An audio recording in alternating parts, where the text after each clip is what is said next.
Au début des années 2000, la télévision française vit un tournant brutal.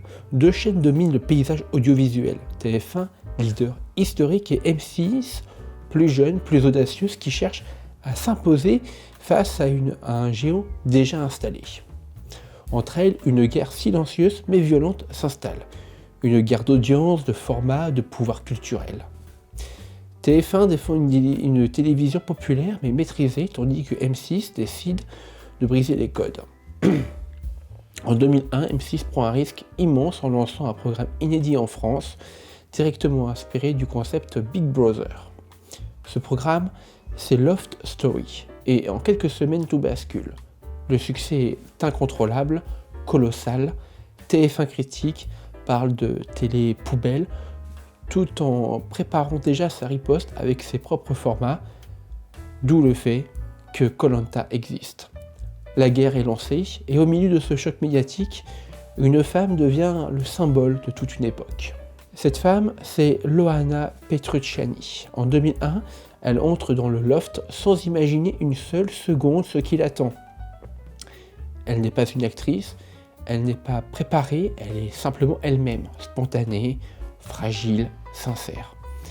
Et c'est précisément ce qui va la rendre unique. Pendant plusieurs semaines, enfermée avec d'autres candidats, elle est filmée en permanence, 24 heures sur 24, sous l'œil de dizaines de caméras et de micros. Le principe est simple, des anonymes coupés du monde, observés en continu, transformés en spectacle quotidien. Ce qui fascine le public, ce n'est pas seulement le concept, c'est Loana, son naturel, ses émotions, ses relations. Elle devient rapidement le cœur du programme, au point d'incarner à elle seule cette nouvelle forme de télévision. À la sortie, elle gagne l'émission. Et surtout, elle devient la première grande gagnante de la star télé-réalité française. Et ce, malgré le scandale concernant l'enfant caché de Loana, qui a été révélé par Voici en pleine émission. Ça a été un vrai gros scandale de l'année 2001 à la télévision française, et qui a eu une véritable répercussion sur la popularité de Loana. Ça lui a attiré la sympathie des téléspectateurs qui ont voté en masse pour elle, d'où le fait qu'elle ait gagné l'émission. Après Love Story, tout s'accélère à une vitesse folle. Loana enchaîne les plateaux télé, les interviews, les couvertures de magazines. Elle devient une figure incontournable du paysage médiatique. On lui propose de chanter, d'animer, de jouer un rôle. Elle passe de l'anonymat total à une surexposition permanente. Mais derrière cette réussite apparente, quelque chose se fissure. La célébrité qu'elle vit n'est pas construite. Elle est brutale, instantanée. Et surtout, elle est incontrôlable. Loana devient un personnage public avant même d'avoir le temps de comprendre ce qui lui arrive. Et très vite, le regard du public change. L'admiration laisse place au jugement, puis à la moquerie. La descente est lente, mais inévitable. Après la lumière, viennent les années sombres. Loana sombre dans l'alcool, la drogue, les mauvaises rencontres. Elle perd progressivement pied, elle subit des violences, traverse des périodes de dépression profonde, enchaîne les hospitalisations et les tentatives de suicide. Sa vie devient chaotique, et pourtant elle reste exposée. Chaque rechute, chaque moment de faiblesse devient un sujet médiatique. En 2024, elle révèle avoir été victime d'un viol. Ce qui frappe, ce n'est pas seulement la violence de ce qu'elle traverse, c'est le fait que tout cela se déroule sous les yeux du public. Comme si, même dans la douleur, elle restait un spectacle.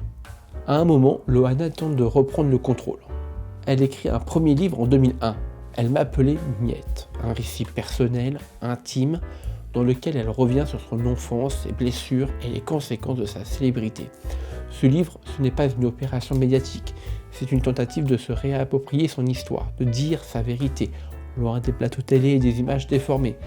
Elle y expose une réalité bien plus complexe que celle que le public a vue, une réalité faite de fragilité, de solitude et de souffrance.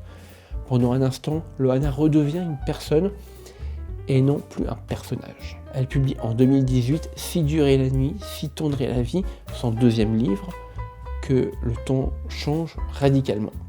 Ce deuxième livre est beaucoup plus sombre, beaucoup plus frontal. Loana n'essaie plus de protéger son image. Elle raconte la violence de ce qu'elle a vécu, les dépendances, les relations toxiques, la solitude, la dépression et la difficulté, presque impossible à se reconstruire après une célébrité aussi brutale. Ce n'est plus le témoignage d'une ancienne star, c'est celui d'une femme qui tente de survivre. À travers ces pages, Loana ne cherche pas à séduire ni à exister médiatiquement, elle cherche simplement à être comprise. Pendant un instant, elle reprend le contrôle de son récit. Mais dans un système qui consomme les histoires aussi qu'il les oublie, cette parole, pourtant essentielle, reste en grande partie ignorée. Et puis en mars 2026, tout s'arrête. Loana est retrouvée morte à son domicile à Nice. Elle avait 48 ans.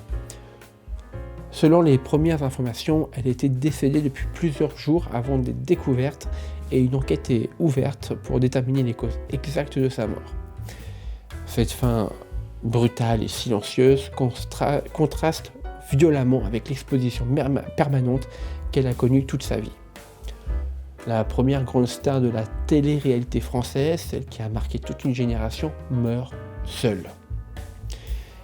Et laisse derrière elle une simple question, mais dérangeante. Loana était-elle seulement une célébrité ou la première victime d'un système qui fabrique les icônes avant de les abandonner ?